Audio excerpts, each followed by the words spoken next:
Today we're looking at Elizabeth Blackwell.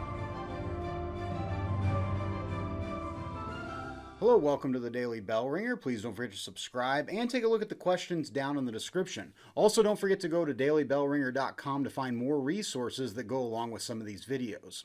Elizabeth Blackwell was the first woman to receive a medical degree in the United States. She opened the way for other women to pursue a career in medicine, and she led social and moral reform efforts in both the United States and Britain. Elizabeth was born February 3, 1821 in Bristol, England. She was the third of 9 children born to Samuel and Hannah Blackwell. Elizabeth's father, Samuel, ran several sugar refineries near Bristol, and unlike most families of the time, Samuel believed strongly that both his male and female children should receive an equal education. So from a young age, Elizabeth had tutors and instructors that would visit her home to instruct her and all of the other children. In 1832, when Elizabeth was about 11 years old, her family immigrated to the United States after one of her father's refineries burned down. The family first moved to New York and then Cincinnati, Ohio. Her father was a staunch abolitionist and argued how immoral the entire institution of slavery was. She grew up with her father instilling the virtues of education and moral responsibility in her. But in 1838, her father died and left the family with little money, and Elizabeth and her sisters opened a private school to begin to bring in money for the family, and eventually Elizabeth taught in Kentucky for a short time. And it was while teaching there that she was exposed firsthand to the institution of slavery. Right around this time, she began to get interested in practicing medicine. When a friend that was ill told her, "The worst part of her illness is that I am being treated by a rough, unfeeling man," Elizabeth began to look into attending medical school. However, this was a daunting task. Medical schools had only accepted male students, and so Elizabeth had to move from place to place, living in North Carolina, then South Carolina, and Pennsylvania, and trying to save money, trying to find a medical school that would take her. She was turned away by 29 colleges before Geneva Medical School in Geneva, New York, accepted her in 1847. While attending college there, she was ridiculed by her male classmates and even had professors that refused to allow her to attend labs or demonstrations. Nonetheless, she didn't give up, and she continued working her way through the program, and on January 23, 1849, she graduated at the top of her class.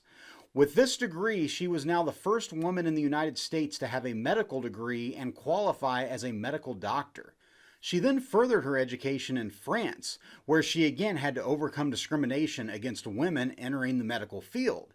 There she studied to be a midwife, and in 1849, while performing a procedure, she accidentally got some contaminated fluid in her left eye, which resulted in an infection, which then resulted in her losing her eyesight in her left eye. So after losing sight in that eye, it ended her hopes of eventually becoming a surgeon.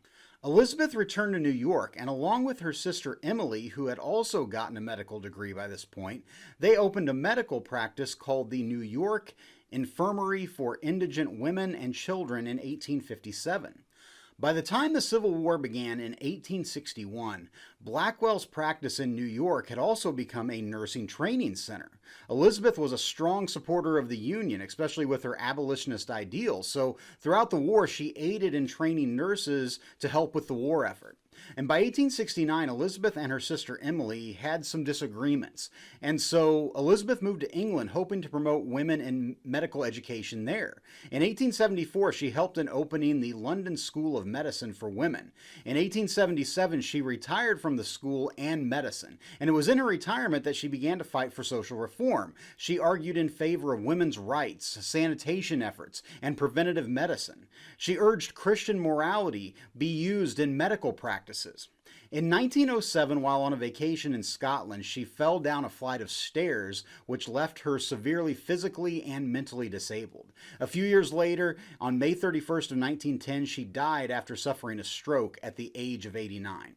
In a time period when men dominated medicine, Elizabeth Blackwell came in and clearly proved that women could practice medicine just as good as any man. To this day, she is still honored for her contributions to medicine and for opening the doors for women in medicine. So with that, hopefully you learned something, and thanks for watching.